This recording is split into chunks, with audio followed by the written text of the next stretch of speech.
Broadcasting from the business capital of the world, this is the Podcast Business News Network. Oh, welcome back, everybody. If you find yourself kind of stuck, not moving life forward, you're probably, and I mean this with much respect, probably doing it to yourself. And you don't even know that you're doing it. Like they say, so-and-so can't even get out of their own way. That's actually true in many regards. And a lot of it is because of our limiting beliefs. Things that we believe instilled many, many years ago could be holding us back. We're going to talk about that today. And she's somebody that helps people with that and so much more as an intimacy coach. Great to have her back. Elaine Miles is joining us once again. How are you doing today? I'm good. Thanks, Steve. And you? Very well. Very well. This whole thing, limiting beliefs, my gosh, when you figure out what it is, and you can truly identify what some of your limiting beliefs are. What an eye-opener. What a game changer in your life, right? Yes. Self-awareness is a huge game changer. And are you going to just go through life basically sleepwalking, or are you going to take the reins of your life and examine what it is that goes through your mind and how it might be keeping you from moving forward and actually feeling more alive? And so these limiting beliefs, they trigger failure before it even happens, because they do this by, we tell ourselves certain things and then we cancel out any possibility of making certain decisions and changes. So there's 10 of them I have here. And the first one is the one that says a person who promises to make a change, but they really haven't thought about it. It's kind of the old talk is cheap. They just want to end an argument. So they make a promise about changing a certain, something or other. It can be getting help for something, but have they made the phone calls? Have they thought about who they're going to go to for help? Or are they just, wanting to end an unpleasant situation? So this triggers, we have like this overconfidence in ourselves that we can do it, but we haven't even, seriously thought about how. So the next one is, if I can change, I'm inauthentic. And I've experienced this a lot with men where they dress a certain way, they wear their hair a certain way, they might wear the same jacket every winter, and they feel as though this identifies them, and they may want to stop watching football, but then they get concerned about, that's their identity. They're a football fan, or they may want to stop drinking, but they get beers with the guys, and so that wouldn't be them if they did that. Interesting. And so this can trigger stubbornness. We get, we don't, but because we don't realize that we're not changing who we are deep down inside. We're just changing some things for the fun of it, maybe, or because we've lost interest in something. It doesn't change who we fundamentally are, though. How do you dig down deep and realize that? For example, and by the way, I just changed my winter jacket, just bought one, so I'm not doing that. But yeah, I have certain shoes I wear, casual shoes. I have a whole bunch of them. I buy them in all different styles. Why? I like the way they look, number one. Number two, they fit so good. That's it's hard to find shoes.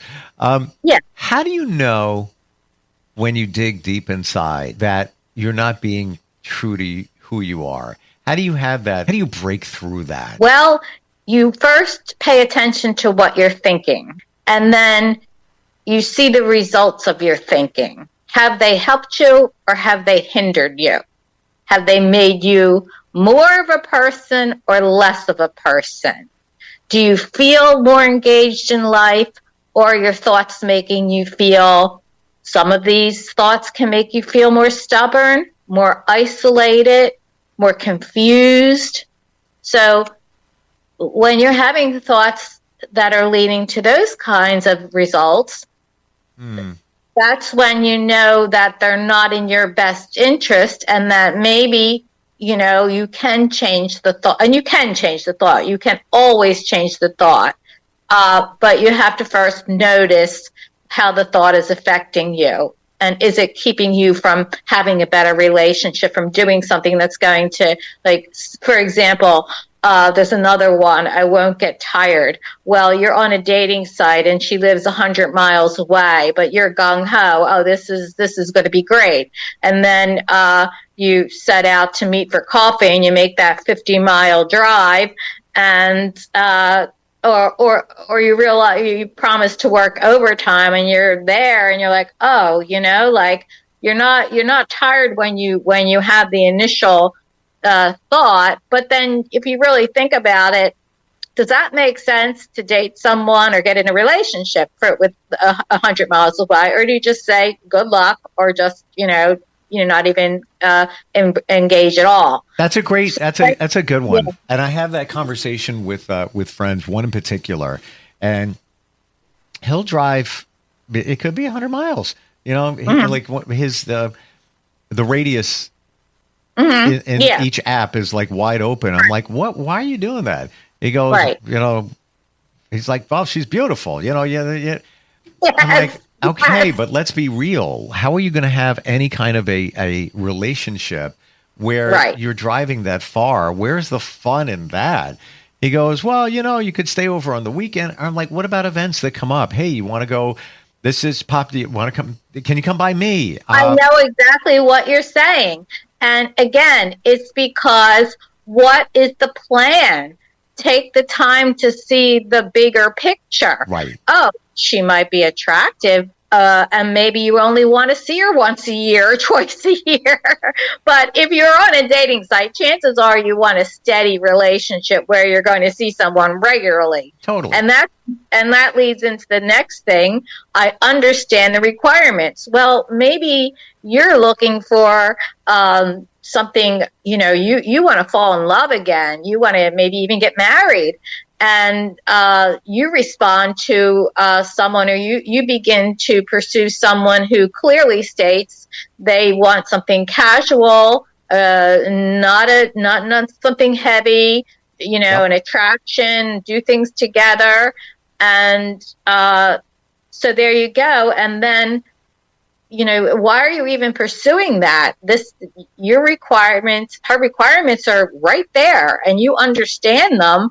But for some reason, you're going to just overlook them because you have your agenda, and maybe that's going to sway her. Mm-hmm.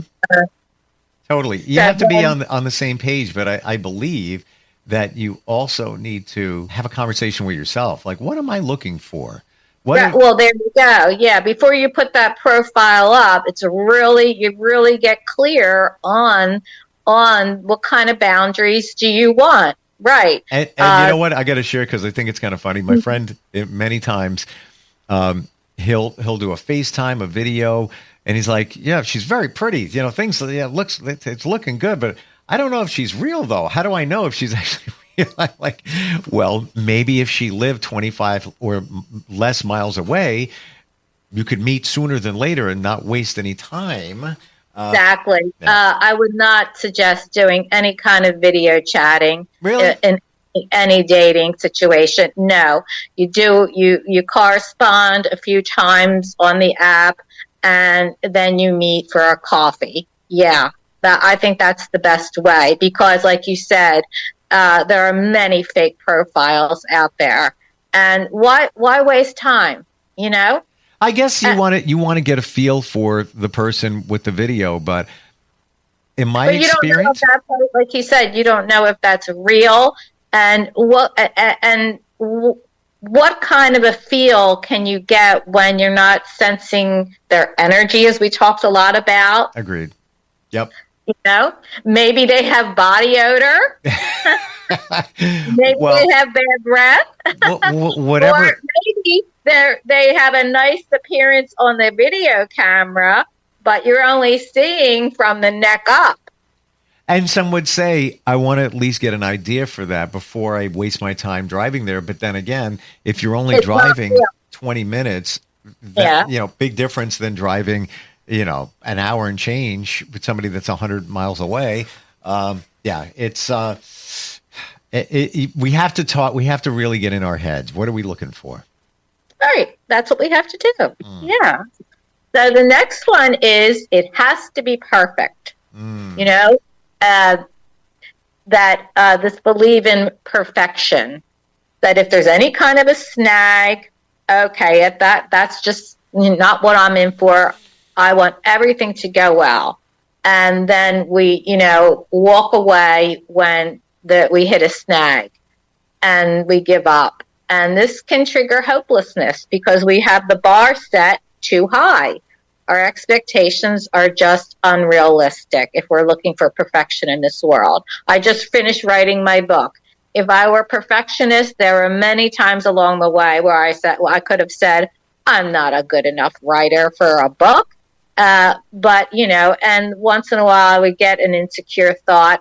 And then, I'd have to just reassure myself that it didn't have to be a perfect book, that there was still a lot of good substance to share. And, so give yourself a pep talk when you're having these thoughts. That's important too.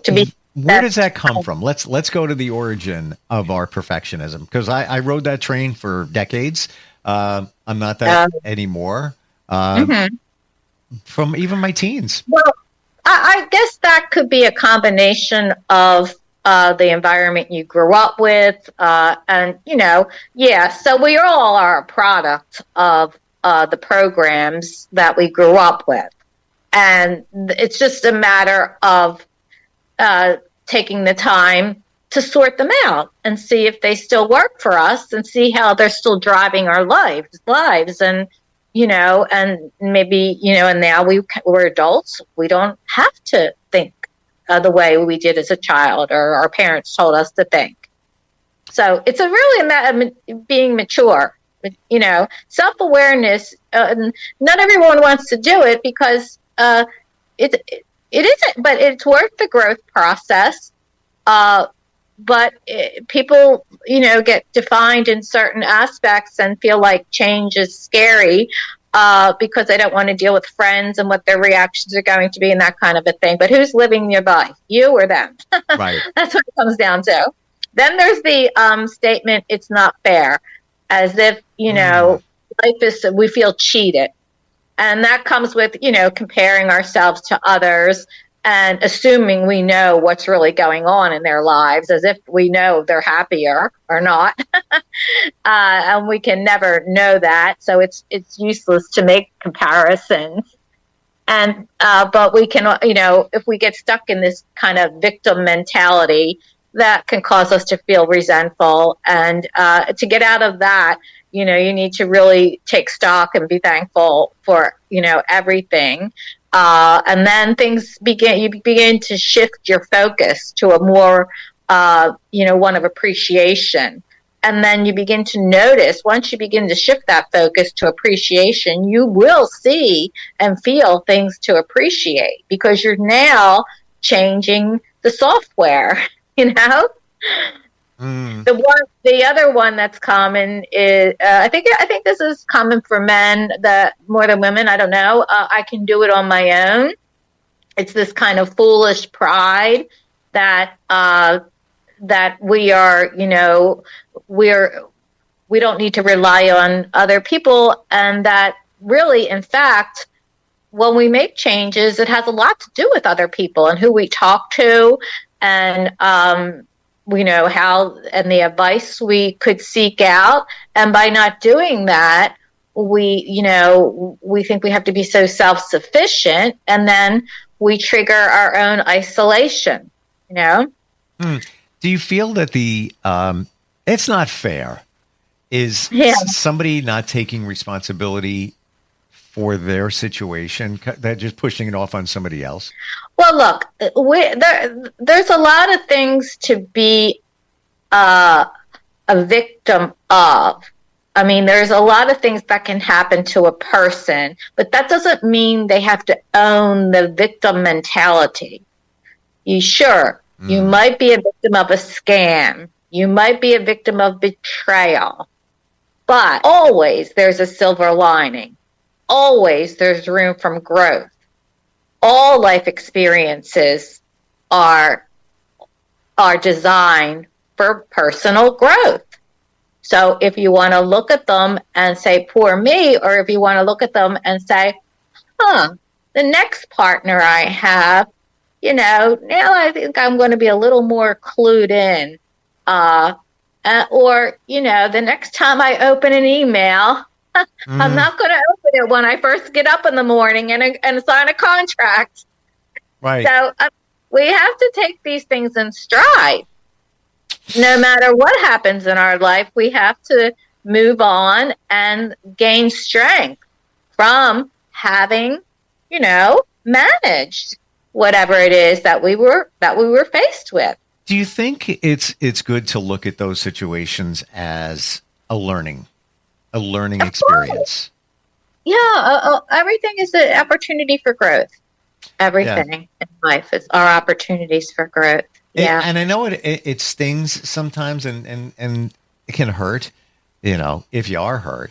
But to say, all right, that wasn't pleasant, whether it's something that went on for years or whatever it was, but to look back and say, I'll never do that again.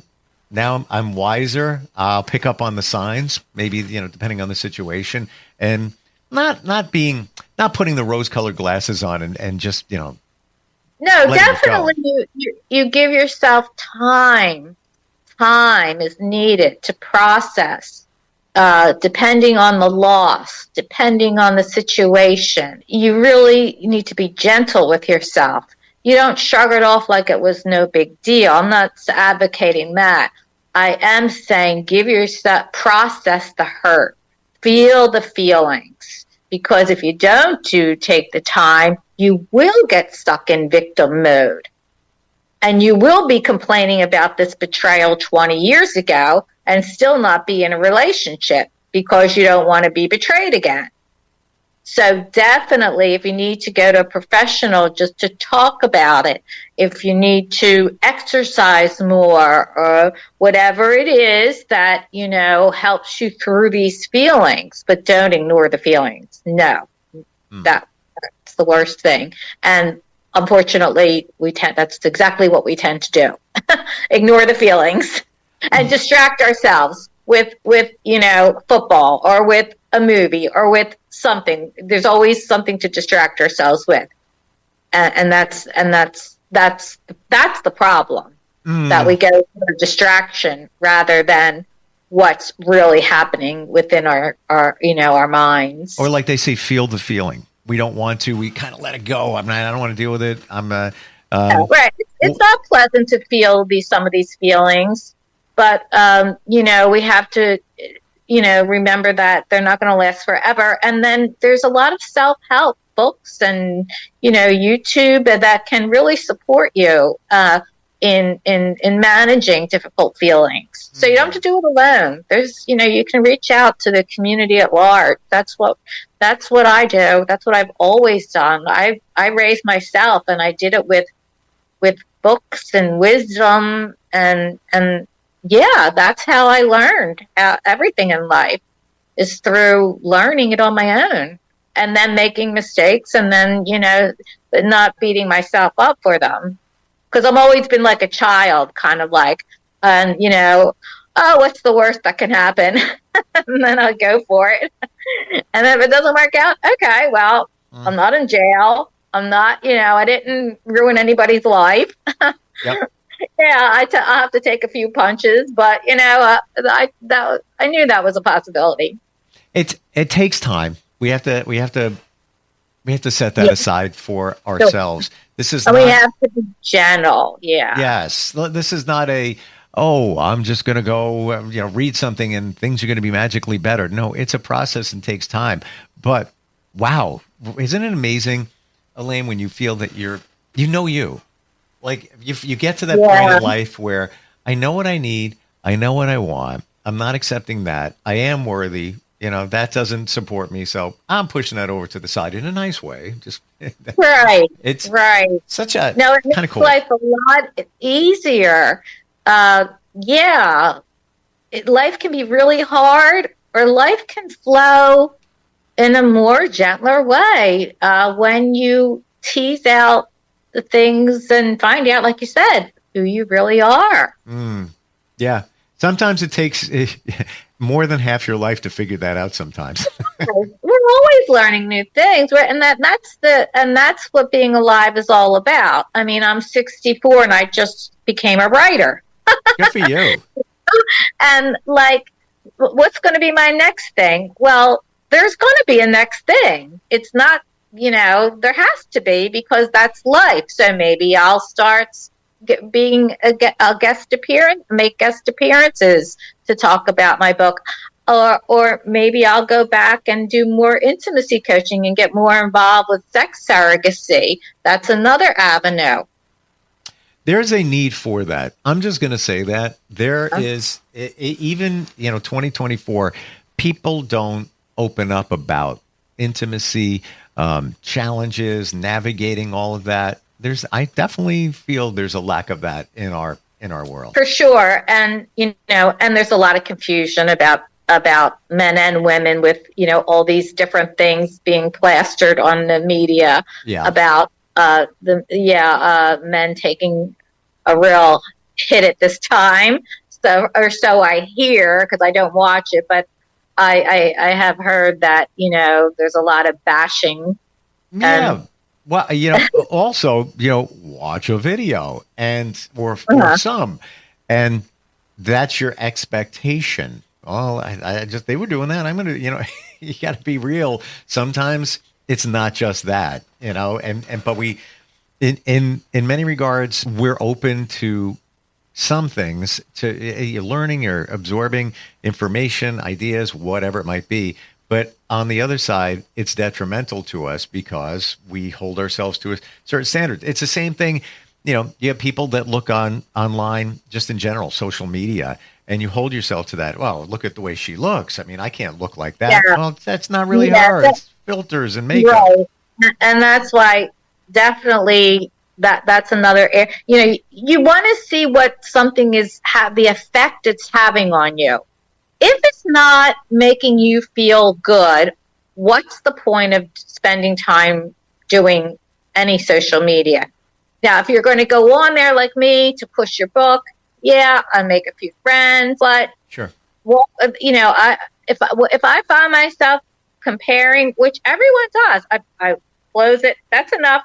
It's enough for now. Yeah. We're not going there. So, pay attention to how things are. That's the thing. Recognizing feelings is a new thing for a lot of people. Yeah. It's true. I used to have this chart when I was a school teacher, and it had about 50 feelings. I am feeling annoyed. I am feeling sad. I am feeling disappointed. I am feeling, angry. I am feeling fatigued. And I said, if I only had that now, I would give a copy to everybody so they could just look at it and decide which one of these, identify the feeling. And maybe you could get something like that online, a list of feelings. There is. To identify feelings in and on what they feel like, and then you could say, that's how I'm feeling. So, funny you should say that. And we're out of time, but I'm going to share this right now. I'm not selling anything because this is free, by the way. This is an app called, and I want to make sure, How We Feel. And it's very intuitive. And right now I'm looking at it. It's like, how are you feeling this afternoon? I press the button to check in. Mm-hmm. And it's very graphical. I know you can't see that, but I'll read the choices. Yeah, but just the fact that there's an app for identifying your feelings, then you're using it. See, you're getting more in touch with feelings, and that's huge. And it goes through. It'll navigate you through to identify your true feelings. But the cool part about it is, then it shows you how to deal with it. It shows you trends. Well, last week you were feeling more this way. Now you're feeling more this way. It's designed by psychologists, technicians, on and on. And but it's free. They're not selling anything. If you want to make a donation, you can. How we feel. Just what you said. There it is. How we feel. That's what it's called. How we feel. Yep. That's amazing. Everyone should get that. Yeah. Yeah. It's and it's so easy. You just press a button. Yeah. You're looking at the color. Because then you don't have to go to a psychologist. You can tune in. You can start right day one. Just because that's mainly what psychologists are for, to ask you how you're feeling. Right. And you being able to express it. Well, now you're expressing it with an app. Right. How do we find you? What's the best way? Okay, so you can just Google Elaine Miles, Miles, or my website is Soul Tymes, with a TYMES instead of TI. I'm on Facebook, but I'm also have my website. And the book that you talked about, is that officially out? Oh yeah, well, it's the manuscript is done. And this is not the actual book, but I made a mock-up book because I'm going to write. Okay. So anyway, yeah, I finished the manuscript yesterday on Christmas Day. Oh, wow. And now the publisher will have it. And so we'll see how long. It's called Raising Elaine. And it's from very, very interesting, bizarre, unusual, very unusual stories. But also kind of like really, really deep. Wow. Not really deep to read, but really deep for a person to have lived through. Well, it's my belief that we all have a story, and then we learn. Of course. We learn from other stories. I love hearing stories, what people, dealt with. Yeah, Daily Ohm has daily prompts, and that's how I started. I signed up for a course with daily prompts just to write. Wow. And I would suggest that just once in a while, if you want, get your feelings on paper. Yeah. Gotta get them out there. Thank you so much for being here today. You're welcome. Appreciate it. And if I don't see you, I don't know what the schedule is. Happy New Year. Oh, we have another. Yeah, we do have one more. Before New Year? Oh, no, not before New Year's. Happy New Year. Happy New Year. Okay. All right. We'll talk soon. Thanks again. Take care. Bye. Suffering from ED? Living in a sexless marriage? Reeling from religious dogma and sexual shame? None of these are pleasant. There are ways to move beyond such concerns. Hi, my name is Elaine Miles, and I'm an intimacy coach. We can meet virtually with the ease of knowing that privacy is ensured. Visit my website, soultymes.com, or call 267-934-4849. Begin to ease your burden today.